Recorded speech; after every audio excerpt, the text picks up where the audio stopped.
Psychologist turned executive coach Dr. Patrick Williams is a thought leader and author. His most recent book is Getting Naked.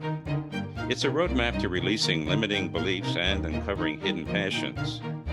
He is a founding member of the Harvard Institute of Coaching and admired for his work with the poor and the incarcerated, as well as with high-level business leaders and Navy SEALs.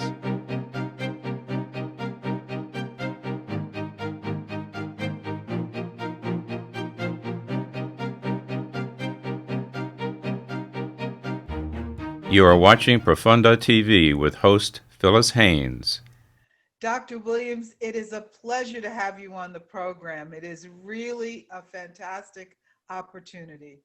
Thank you for being here. Thank you, Phyllis. And you can just call me Pat or Patrick. I got that doctoral degree way back in '77, so physics has changed since then. So, well, I'm impressed. You have many credentials, and in reading about you and all of your work, I'm so intrigued that you've taken up the subject of conscious living mastery.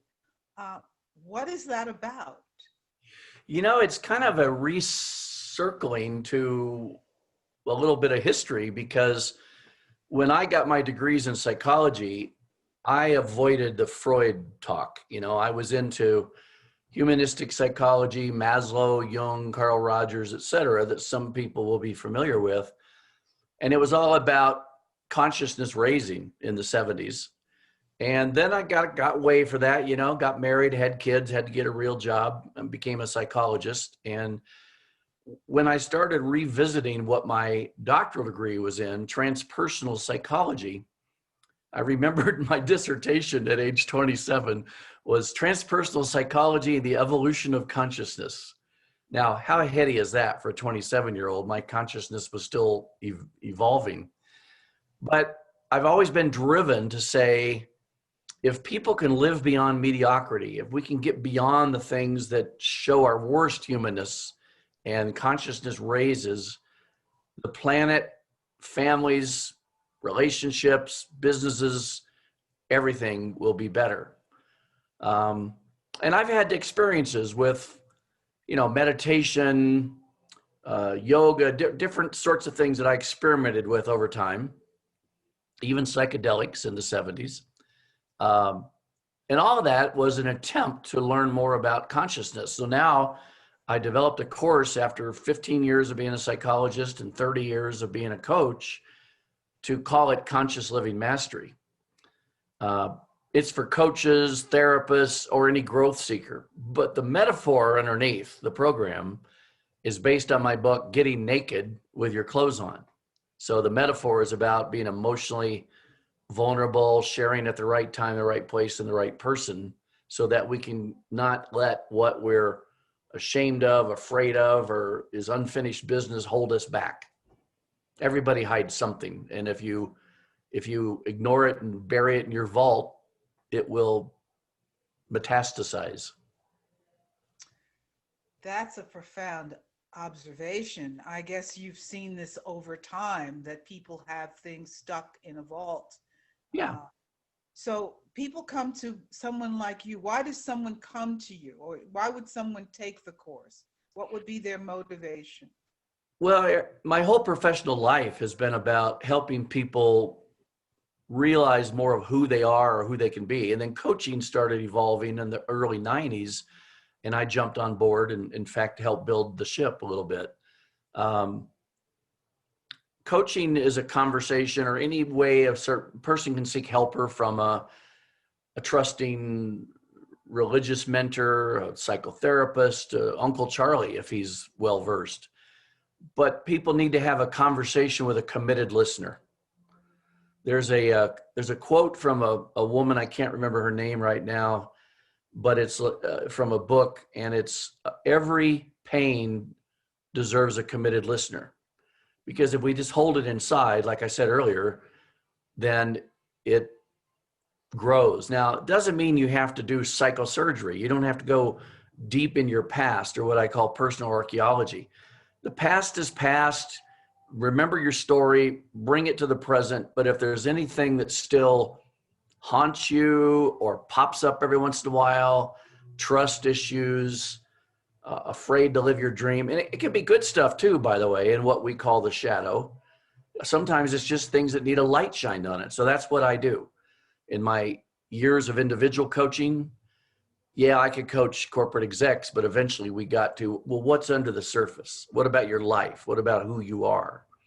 And that's what the course is about, so that anybody who takes my training, and it's an online course where there's videos of me and then a live time with me twice a month, the helpers find out that maybe they're teaching what they need to learn, or maybe they're doing what they're still learning. We do that, right? We helpers are doing what we needed to learn.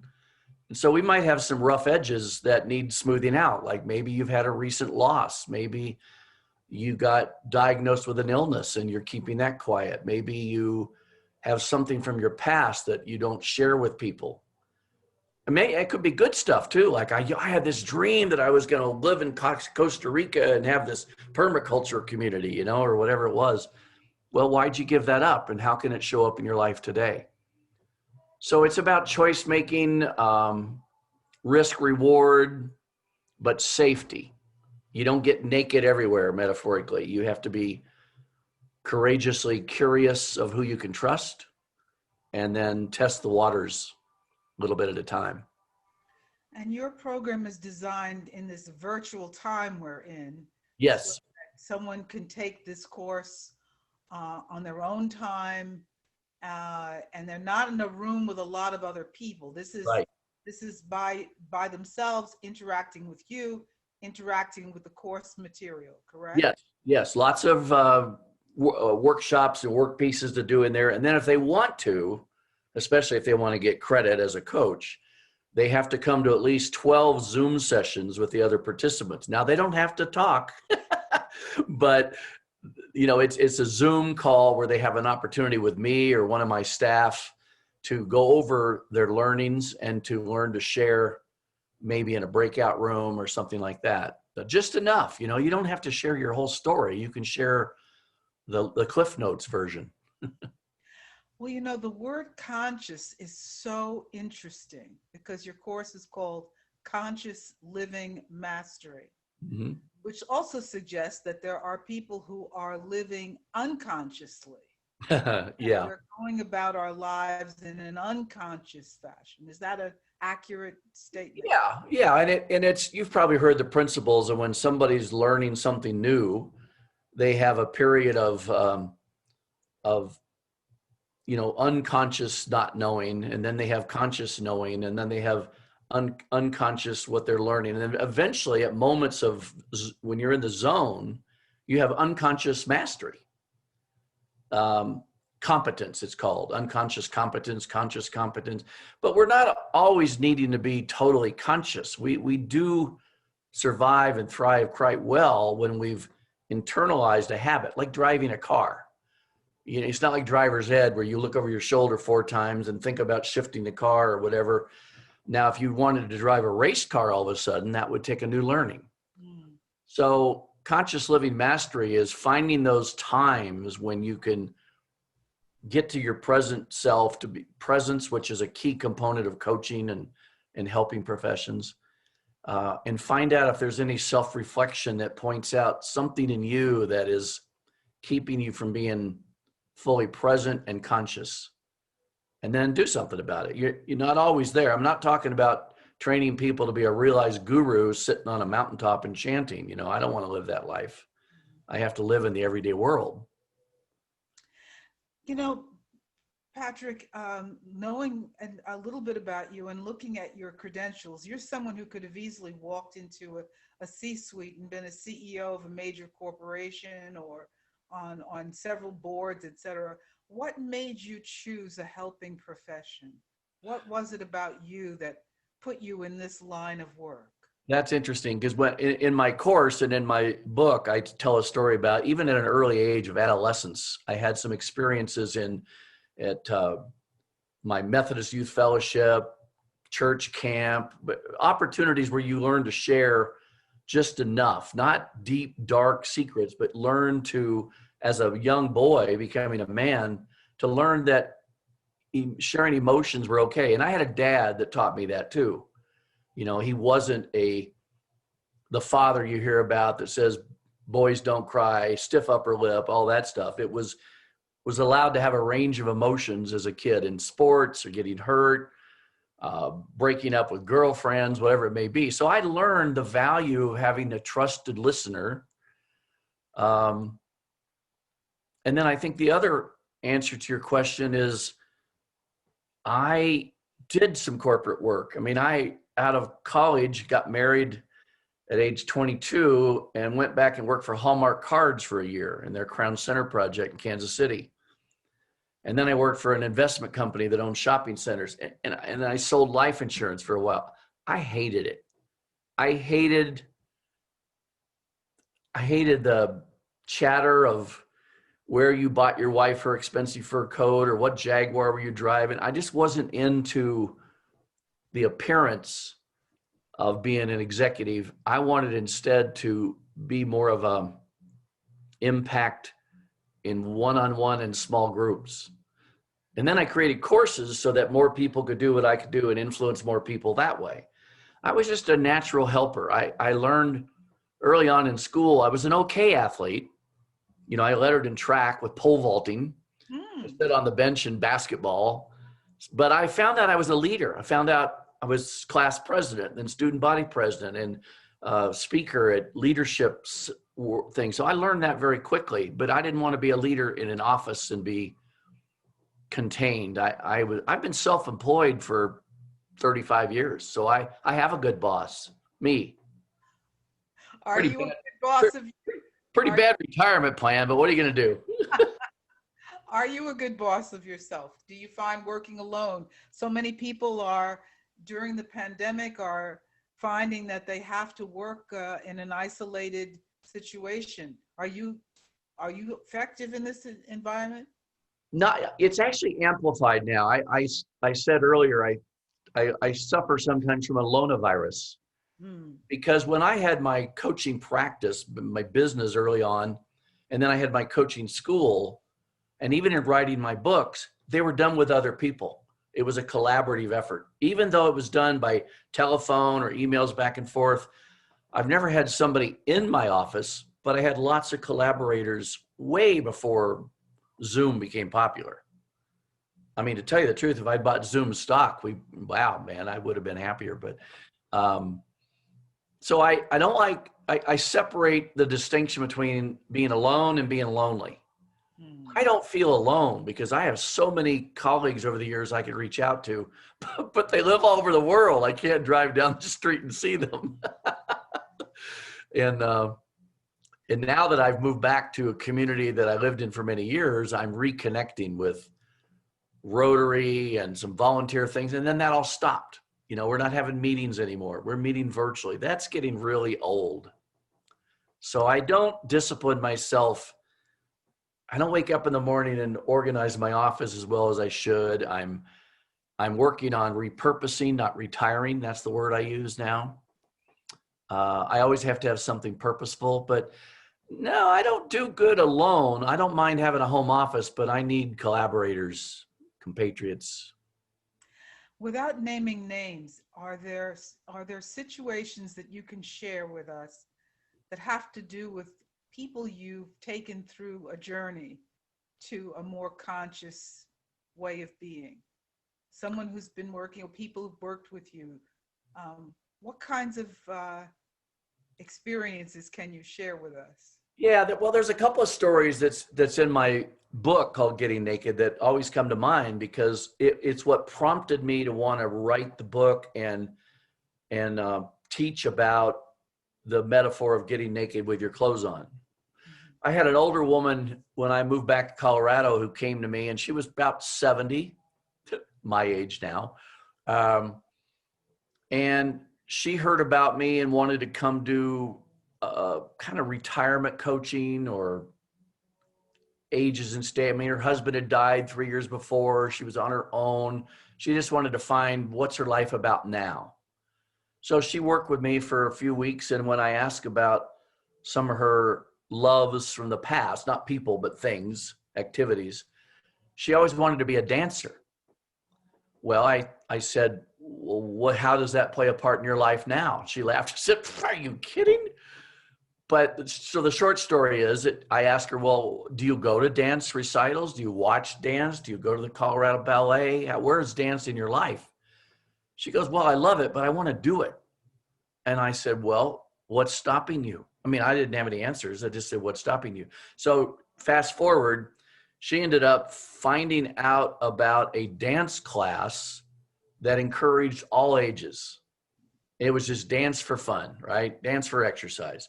And she met some other women in their late 60s, and they ended up forming the Dancing Grannies and went to nursing homes and hospitals and just loved it. That gave her her purpose. So that's a story that if she hadn't shared with me a dream that she gave up on, see, that wasn't something dark and embarrassing. That was just a dream she gave up on. Another story is I specialized in coaching lawyers for a while, and they would go to a training on how to work smarter, not harder, how to get their A clients, how to organize their space, and how to just focus on the clients they want to work best with and who can pay them well. And I talked to a woman who had taken over her dad's law practice. So when I started saying, well, how did you find the passion of law, and how did you get wanting to take over your dad's practice? And there was this silence. This was by phone. And I said, what just shifted? There's silence. She was a little tearful. And she said, I never wanted to be a lawyer. I wanted to be a teacher. So we talked about that. I said, well, how did you give up being a teacher? Well, my dad just assumed I would go to law school. He paid for it, and then I'd take over the law practice. So I said, well, what would you be doing instead if you could? She goes, well, I love law. I just don't want to do it.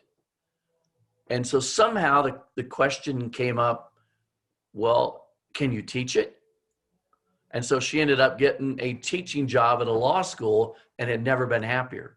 Then she had the conversation with her dad. He goes, well, why didn't you tell me? I didn't have to. So there's an example of if she had shared early, Dad, I don't want to take over the practice. I want to be a teacher. However, who knows? She might have become a high school teacher, not a law teacher. So it turned out she was just exceedingly happy to share that with me, and then to find a new strategy, which doesn't happen if you don't share it out loud with another person. That's my whole point. Well, I think you're stating it so clearly, but I just want to offer some thoughts for the listener. Okay. It's not just sharing it with you. You make a safe space for people to interact with you. Yes. Thank you. Create a whole context for working on their desires, their lives, their hopes and dreams. Am I accurate about that? Very accurate. I mean, obviously my training as a psychologist was to have empathic listening, create a safe place. But people usually came because they thought there was something wrong with them, or else they made it up because they thought they were supposed to, have a diagnosis. In coaching, it's more of an egalitarian thing, but the person can share what it is they want, what it is they're stuck in. And I can do it with being non-judgmental, non-pejorative. I'm not going to be parental. We're going to say, well, so what else about that? One of my favorite questions. What else? Yeah, this is a good time to work with you too, because I find being alone, I have more time to think about everything that's wrong with me. Yeah. It's a good time to get a coach. Yes. Because you're sitting alone, and there's not enough television to fill the time. So, it's a good time to get a coach. But Well, you're right. Coaching is actually booming with professionals, entrepreneurs, executives, et cetera, and coach training is booming. Now, that doesn't mean everybody can go get clients by boom, like just hang up a shingle. We all know it takes work. But this virtual business is a way for people to have that conversation with an objective listener, where you can just have that compassionate curiosity is what I say I have, where they can talk about anything they want, and we can talk about, well, what would you want to be different? It's about creating the future you want, whether it's next week or next year. Well, let's get personal. I mean, obviously we can't get naked, it's television, but you were open about your age. I'm never open about mine, so forget it.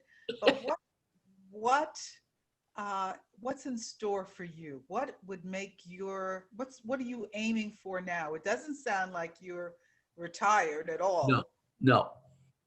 Well, I use the word repurposing. So I'm not looking to have a busy coaching practice anymore. I sold my coaching school 8 years ago, but I want to still have an impact. And this course that I created is what I call my living legacy.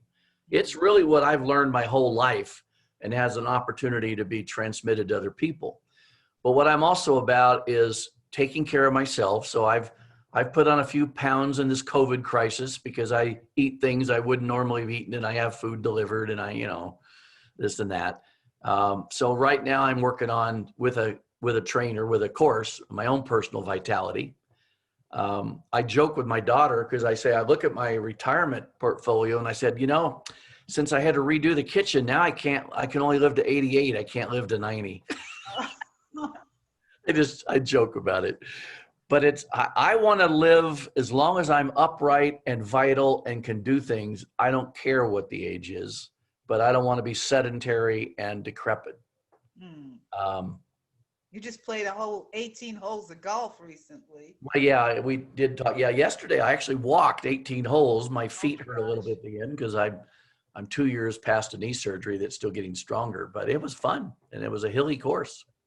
So what makes some people get decrepit in your view? I mean, I've got a psychologist. Let's make you work for it. Well, it's stopping. I mean, it's either that or it's a mindset of assuming, oh, I'm getting older. This is normal stuff.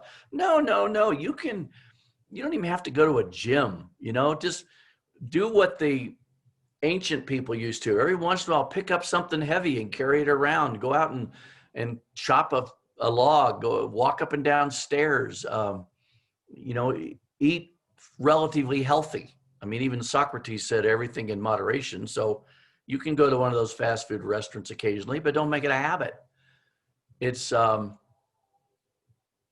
it's conscious living is what it is. It really is. I'm not going to say I'm, a svelte 70-year-old who can go run a marathon. I can't imagine why anybody runs marathons myself, but I do get plenty of miles in of walking the dog, walking the golf course, hiking in the mountains. Outdoors is it. I hate gyms. I just, they're mostly closed now anyway, but I think we were meant to find activities that are in the nature's flow. So, Dr. Pat, what do you do when you get a negative thought? How do you handle it? What's your go-to Um, mechanism? well, I do a lot of journaling, note putting, and I don't always keep them, but I do it for that day. It's like write it down, self-reflective. We call it in coaching a self-reflective moment. I have a ritual in the morning where I start with some meditation, either in my chair listening to music or walking meditation, and let it go. It's like it's like from the musical Frozen. Let it go, let it go. It's not that easy, but why hang on to it? So first you have to recognize you've got a thought that's not productive. Express it. See if you can let it go. Um, I won't name names, but two of my favorite coaches way back in the day used to say it: do it, delegate it, or dump it. To do something about it, delegate it, get some help, or dump it. If you can't change it, then why worry about it? So I have lots of coaches I can call up and say, can we have a conversation? That helps. And I think everybody who's not even in the coaching profession should have one or two trusted friends who they can train to just listen. I just need you to hear me. You don't need to fix anything. So I think that's helpful. And that's that human to human connection. I mean, we're relationship beings. We're supposed to be in relationships. I used to say even a hermit needs a crowd to escape from. So you got to have that trusted one or two or three others. And that's what I preach in the book. It's like the right person at the right time, at the right place. And just say, I just need to share something with you and get your perspective. I don't need fixing, but I got to get this out. And then it shifts. So let's review again before we close. the Conscious Living Mastery Program. Yes. And I gather that if someone is interested in it, they can go to a website that we'll post at the end of the program. Yes. And it takes 12 sessions, correct? Yep. 12 modules that you'll get sent to you each week. And then you can participate in live Zoom calls with me twice a month for unlimited, but you need 12 to get ICF credits. Well, I think it's a gift that you're giving. It's a piece of yourself. And I certainly am going to delve into this book that sounds very intriguing. It sounds like something to keep by your bed and just open up when you need a page or two. Yeah. Yeah. It doesn't have to be read sequentially. And of course, you can take it on the airplane and have the person next to you wonder what you're reading, but you know. I have one more question for you. Okay. You've been on the planet for a while. So what would you like to see in humanities changes? Let's say we are all graduates of the Conscious Living Mastery Program. What does it look like to live in the improved world that you see? Well, in today's world, and we don't even need to talk just politics, just generally speaking, we need to get back to civility. That disagreement doesn't mean hatred, that opinions are not facts. Look at the cultural, I mean, I get so curious when I've traveled the world. I have no judgment. Now, it's people to people is fine. You start getting the government involved in some country, it feels a little different. But I think we need to be curious about the other humans on this planet and the animals that are important, the whole environmental thing. So I'd like to see another renaissance like happened after the Dark Ages. I don't know how it popped up, or maybe it gradually evolved, but I'd love to see that again, because that was a 200-year period of pretty wonderful stuff. Probably not for everybody, but generally speaking. So I'd like to see society raise its consciousness where there's kind of a level of recognition that things can be better without instant judgment. That's what comes to mind. That is so wonderful. I look forward to more conversations with you. Thank you, Dr. Patrick Williams. It's been a pleasure. Thank you, Phyllis. Have a great rest.